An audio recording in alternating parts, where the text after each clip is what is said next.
혹시 여러분도 중요한 비즈니스 결정을 내릴 때 평균이라는 지표 하나에만 의존하고 있지는 않으신가요? 오늘은요, 그 평균이라는 함정을 넘어서 데이터 속에 숨겨진 진짜 리스크를 어떻게 숫자로 명확하게 측정할 수 있는지 그 방법을 알려드리겠습니다. 자, 이런 상황을 한번 생각해 보시죠. 여기 두 가지 투자 옵션이 있습니다.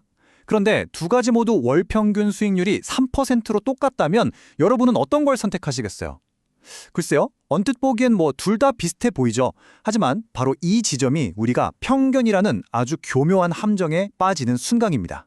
그럼 이 질문에 제대로 답을 하려면요, 먼저 평균이라는 숫자 뒤에 도대체 뭐가 숨어 있는지부터 알아야 합니다.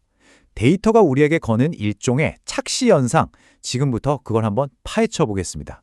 이 연봉 데이터 한번 보시죠. 단 한 명의 엄청난 고액 연봉자 때문에 평균 연봉은 무려 1억 3천만 원으로 부풀려졌습니다.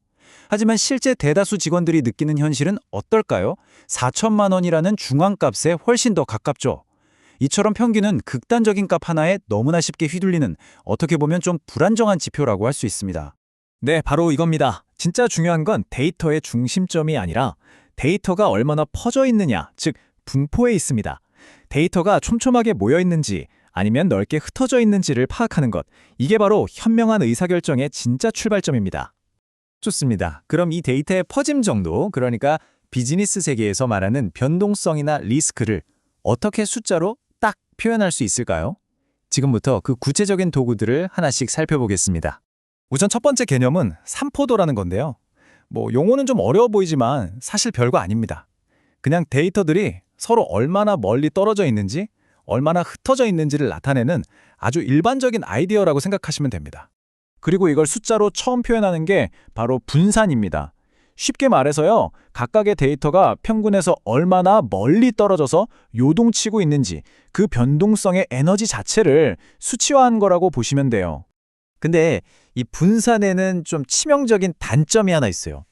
계산 과정에서 단위를 제곱해버리기 때문에 이게 직관적으로 잘 와닿지가 않거든요. 그래서 우리가 비즈니스 현장에서 훨씬 더 유용하게 쓰는 도구가 바로 표준 편차입니다. 이 분산에다가 루트를 딱 씌워서 다시 우리가 쓰던 원래 단위로 되돌려 놓은 아주 실용적인 지표인 거죠. 바로 이 지점의 핵심입니다, 여러분. 분산의 단위는 퍼센트의 제곱 이러니까 이게 무슨 소린가 싶잖아요. 그런데 표준 편차는 우리가 원래 쓰던 데이터, 예를 들면 퍼센트 같은 똑같은 단위를 쓰니까 훨씬 직관적인 거예요.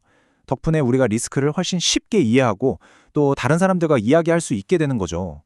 자, 이제부터 표준 편차를요, 여러분, 회사의 모든 지표에 갖다 댈 수 있는 만능 리스크 측정기라고 한번 생각해 보세요. 이 리스크 측정기를 읽는 법은 아주 간단합니다. 표준 편차가 낮다? 이건 예측 가능한 아주 잔잔한 강물 같아요. 안정적이라는 뜻이죠. 반면에 표준 편차가 높다? 이건 어디로 튈지 모르는 롤러코스터 같은 겁니다. 변동성도 크고 리스크도 크다는 아주 강력한 신호죠. 자, 그럼 이 강력한 리스크 측정기를 손에 들었으니 맨 처음 우리가 던졌던 질문, 그 두 가지 투자한 문제로 다시 돌아가 볼까요? 이제 보니까 답이 정말 명확해졌죠. 두 주식의 평균 수익률, 이건 3%로 똑같았지만 우리가 가진 리스크 측정기의 눈금은 완전히 딴판입니다. 주식 B는 표준 편차가 8%로 훨씬 높잖아요. 이건 그만큼 변동성이 크다는 의미예요. 그러니까 안정성을 중요하게 생각한다면 고민할 필요도 없이 주식 A가 훨씬 더 현명한 선택인 겁니다.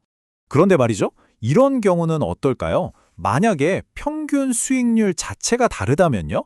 기대 수익률이 2%인 아주 안정적인 투자랑 기대 수익률이 10%인 고위험 투자를 어떻게 공정하게 비교할 수 있을까요? 이건 좀 다른 문제죠. 바로 이럴 때 우리가 쓰는 더 정교한 도구가 있습니다. 바로 변동계수, CV라고 하는데요. 이건 뭐냐면 수익률 1%를 얻기 위해서 내가 얼마나 큰 리스크를 감수해야 하는가, 이걸 보여주는, 말하자면 리스크의 가성비 지표라고 할 수 있습니다. 이 표를 보시면 변동계수가 얼마나 강력한지 바로 아실 수 있습니다. 주식 C, 변동계수가 50%로 가장 낮죠. 이게 무슨 뜻이냐면 내가 감수하는 리스크에 비해서 가장 높은 수익을 기대할 수 있다는 의미예요. 그러니까 가장 효율적인 투자처가 어디냐? 바로 여기다! 라고 명확하게 알려주는 거죠. 자, 그럼 오늘 내용을 정리하면서 리더인 여러분이 꼭 기억하셔야 할 핵심은 뭘까요? 핵심만 딱 정리해 드릴게요. 첫째, 이제부터 평균만 보고 판단하지 마세요. 항상 데이터가 얼마나 퍼져 있는지를 함께 보셔야 합니다. 둘째, 표준 편차를 여러분의 리스크 측정기로 삼으세요. 변동성을 눈으로 확인할 수 있습니다. 그리고 셋째, 서로 다른 대안을 놓고 고민할 땐 변동계수를 사용해서 리스크 대비 수익성, 즉 가성비를 꼭 따져보시기 바랍니다. 마지막으로 이 질문을 한번 스스로에게 던져보셨으면 합니다. 지금 여러분의 비즈니스에서 너무나 당연하게 보고 있던 그 평균이라는 숫자 뒤에 혹시 우리가 놓치고 있는 거대한 리스크나 아니면 새로운 기회가 숨어 있지는 않을까요?